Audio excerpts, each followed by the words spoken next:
Hello, and welcome to Nursing Research Tips, a show dedicated to sharing best practices, tips, and other resources within the areas of nursing research and evidence-based practice. I'm your host, Jenny Barrow, Associate Professor of Undergraduate Nursing, who specializes in teaching students real-world content to help transform their future nursing practice. I enjoy taking the boring world of research and EBP and making it come alive for my students, and that's what I intend to do with this podcast. On today's episode, I have some special guests from my university's undergraduate nursing research and EBP course. Payton Johnson, Malloree Pardue, Maddie Pelican, Ashleigh Sharp, and Connor Williams are joining us to discuss their evidence-based practice project. So let's turn the show over to Payton to get us started. Hi everyone, my name is Payton Johnson, and on behalf of my other group members, I'd like to welcome you to our podcast discussing all of the work we have completed thus far in our undergraduate nursing research and evidence-based practice course. The title we chose for our presentation is Increased Access to Healthcare due to Telehealth Services, and the members of our work group include myself, Payton Johnson, Malloree Pardue, Maddie Pelican, Ashleigh Sharp, and Connor Williams.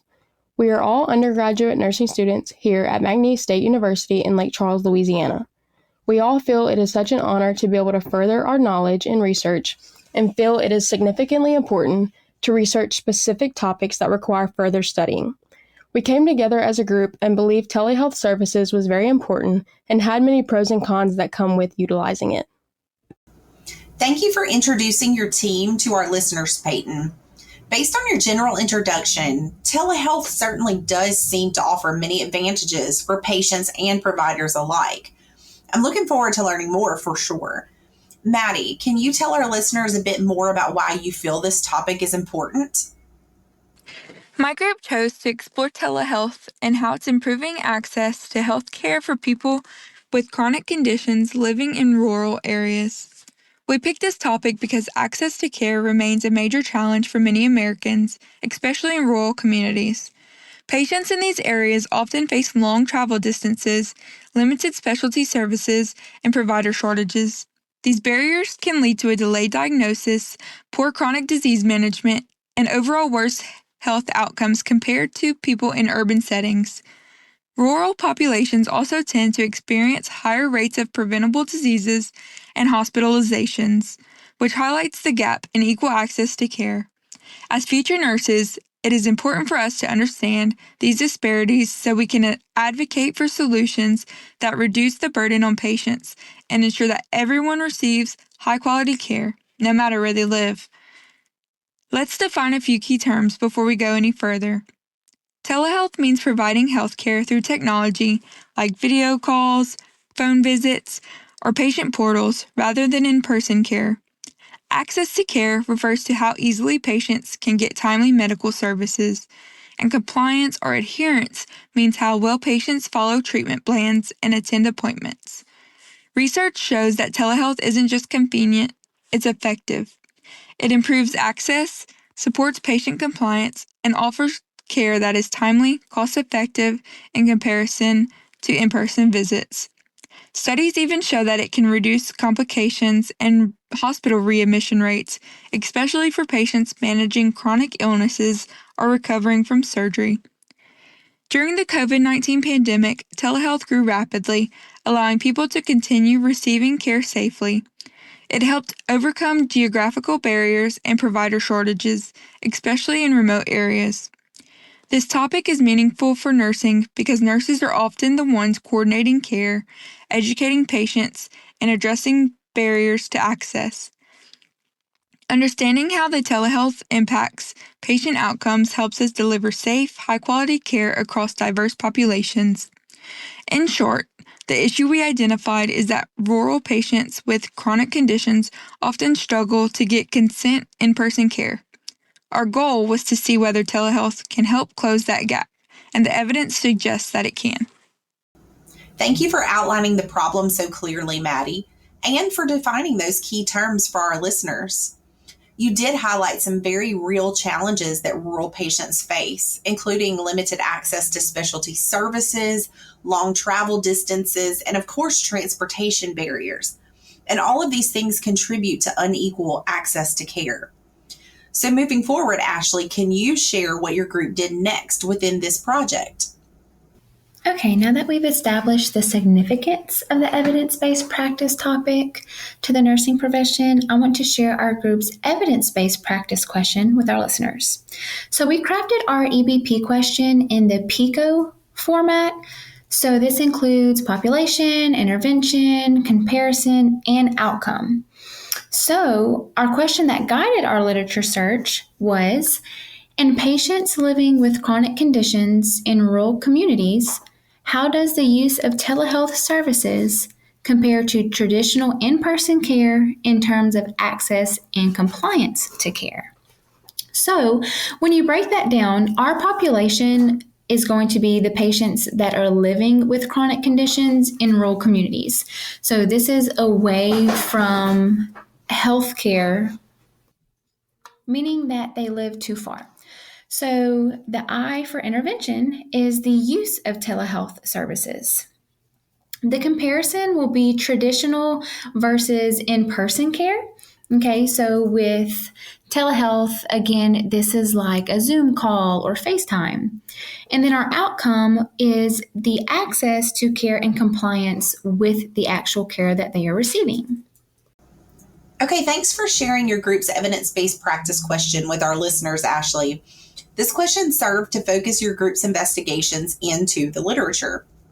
So Payton, can you tell us more about how you used that PICO question to help you find published research studies about your selected topic? Our group used our PICO question to create specific keywords to search the following university library databases, which include Sentinel Complete, Academic Search Complete, Alt Health Watch, Health Source Nursing and Academic Edition, Medline, Trip Database, and Luther E. Fraser Memorial Library.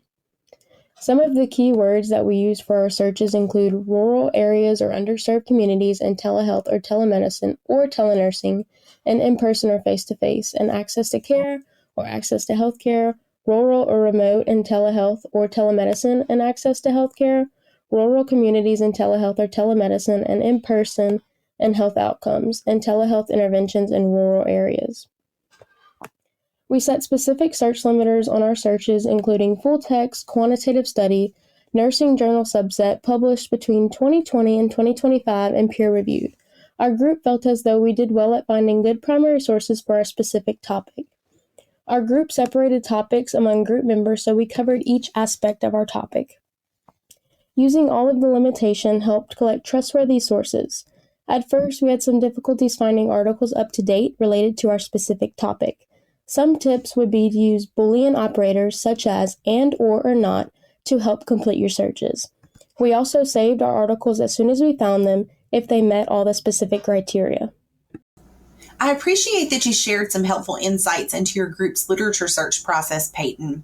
It sounds like your team really learned the importance of refining search strategies and staying organized during the evidence-based practice process.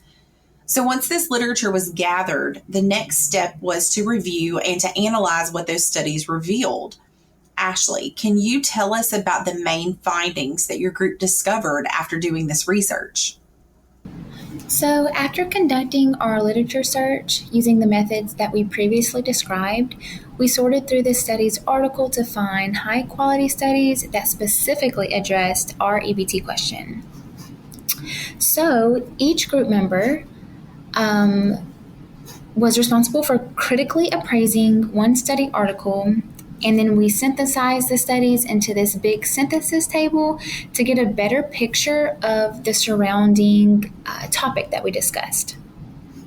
So we focused mostly on rural areas that actually had telehealth or telemedicine availability or access. So benefits of telehealth in rural communities, So it could improve access to care.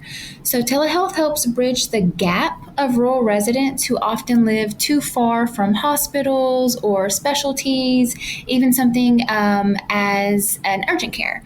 So it enables virtual consultations that reduce the need for long distance traveling, especially if patients don't have any transportation. They're already out so far of the city limits that maybe a bus doesn't come out there, or maybe they can't Lyft or Uber to their appointments.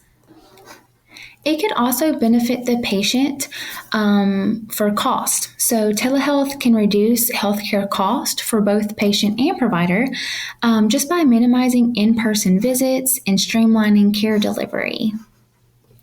So some factors that telehealth implements would be remote patient monitoring.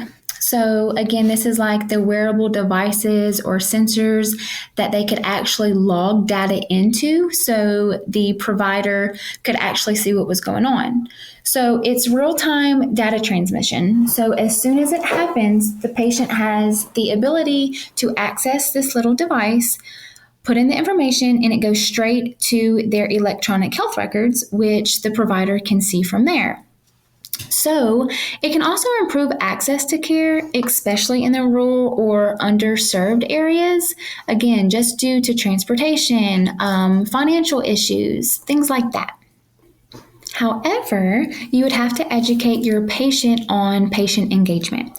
So if this patient were to get a wearable device or access a little phone to put data in, they have to actually do it. They have to be compliant. They have to make sure that they're doing it when they're supposed to be doing it. If not, it really just defeats the purpose of telemedicine and telehealth. So if you want to expand your knowledge on telemedicine or telehealth, there is an abundance of research on these things that are actually really helpful. Ashleigh, thank you so much for that thorough overview. You highlighted how telehealth can truly bridge gaps in care for rural patients by reducing travel burdens and costs, while also incorporating innovative tools and technologies like wearable sensors to support real-time monitoring. Of course, as you mentioned, patient compliance remains essential for these systems to be effective. So with those findings in mind, let's turn now to how this evidence translates into nursing practice. Connor, can you share what your group identified as the key nursing implications related to telehealth use in the rural settings? Based on the information our group reviewed, we noted many implications for this specific nursing practice. Telehealth overall increased the compliance for patients to follow up with their care providers, and this has an overall impact on the health of these patients. This is accomplished because the accessibility of telehealth makes it easier for these patients to get in contact with their provider. The population, such as our older individuals or those that suffer with chronic diseases or conditions such as diabetes, COPD, and cancer, or benefit the greatest in these through this intervention. Because it was found that the greater distance that people had to travel or the more frequently that they had to do it, they would tend to either miss their visits or to reschedule them frequently. And we found that the importance of telehealth increases even more in rural areas or those that lack the quality healthcare access, such as underserved areas. So overall, these telehealth visits are able to make it easier for these individuals to just meet with their provider and get the quality care that they need. Thank you for explaining those nursing implications, Connor. It's encouraging to hear how telehealth can make care more accessible for populations like those managing chronic conditions. Think things like diabetes and COPD, as you mentioned. Beyond nursing practice, though, this topic also raises some important questions for future research. So, Connor, can you tell us a little bit more about the research implications your group identified? There are still some knowledge gaps remaining in the published literature surrounding our topic. Therefore, our group did develop some implications for future research. As always, more research never hurts and can overall benefit this process by clarifying a few things that we found. More studies need to be done using different populations, such as urban and suburban areas, as well as those patients that don't necessarily suffer from chronic conditions, along with different age groups for each of these categories.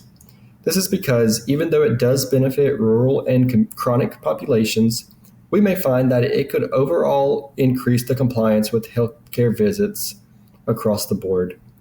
We also found that the cost and infrastructure that goes into developing the study itself may be integral in the outcome and should be looked into. Focusing on the rural areas, we discovered many of these places may not be able to afford the telehealth communication technology itself, so more research is needed that would help guide these facilities in cost-effective implementation as well as the facilitation of telehealth programs. Okay, so your group has given us a lot of excellent information about the current state of the science surrounding your selected clinical practice topic. You emphasized some important gaps that remain in the research, particularly the need to explore telehealth's effectiveness across diverse populations and settings, as well as how facilities can implement these technologies in a cost-effective manner. As we close out today's discussion, Malloree, can you share what the overall literature-based answer to your group's EBP question was? After carefully reviewing all of the research studies for our project, the evidence clearly supports that telehealth not only maintains, but also improves access to healthcare, especially for people who live in rural or low-resource areas. Across the study we analyzed, patients using telehealth showing higher compliance with follow-up visits, better disease management, and greater satisfaction with their overall care. For example, multiple studies demonstrate that telehealth appointments made it easier for patients to attend specialist referrals and manage chronic conditions like diabetes. This is huge for rural areas where travel, transportation, and time off work can be major barriers. We also found that patients who use telehealth for the first time quickly adapted to it, and most rated their experience as positive or even very good. However, we also saw that some disparities remain. Certain rural clinics, especially those with limited funding or staffing, can still struggle to provide telehealth services because of technology and infrastructure issues. So while the benefits are clear, there's still work to do to make telehealth equally accessible for everyone. Through this project, we learned how important it is to use evidence-based practice when making decisions in nursing. By reviewing and comparing multiple high-quality research studies, we were able to look past opinions and see what the data truly shows about improving patient outcomes. This experience helped us understand that EBP isn't just about reading research, it's about translating findings into real practice. For example, as future RNs, we can advocate for the telehealth options in rural clinics, educate patients to see how telehealth technology confidently helps, and help our facilities implement evidence-based strategies that improve access and compliance.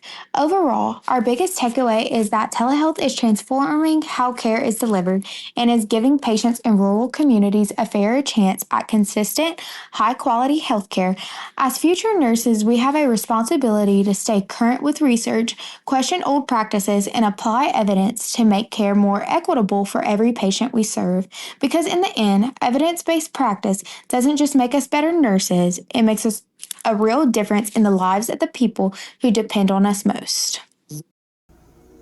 Thank you, Malloree, for wrapping up your group's discussion. I'm so proud of each of you for applying the concepts that we've covered in our undergraduate nursing research and EBP course to a real-world topic like telehealth. Your project highlights how research and technology can come together to make a real difference for patients, especially those living in rural areas with limited access to care.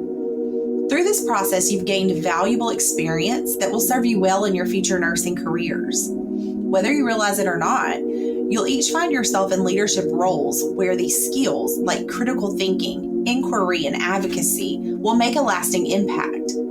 And to our listeners, thank you for joining us today. Nursing is a challenging yet deeply rewarding profession. By embracing EBP and continuing to ask these questions, we can improve care, support one another, and find renewed meaning in the work that we do each day. If you know a nurse, be sure to thank them for all that they do. And as always, thank you for listening to Nursing Research Tips.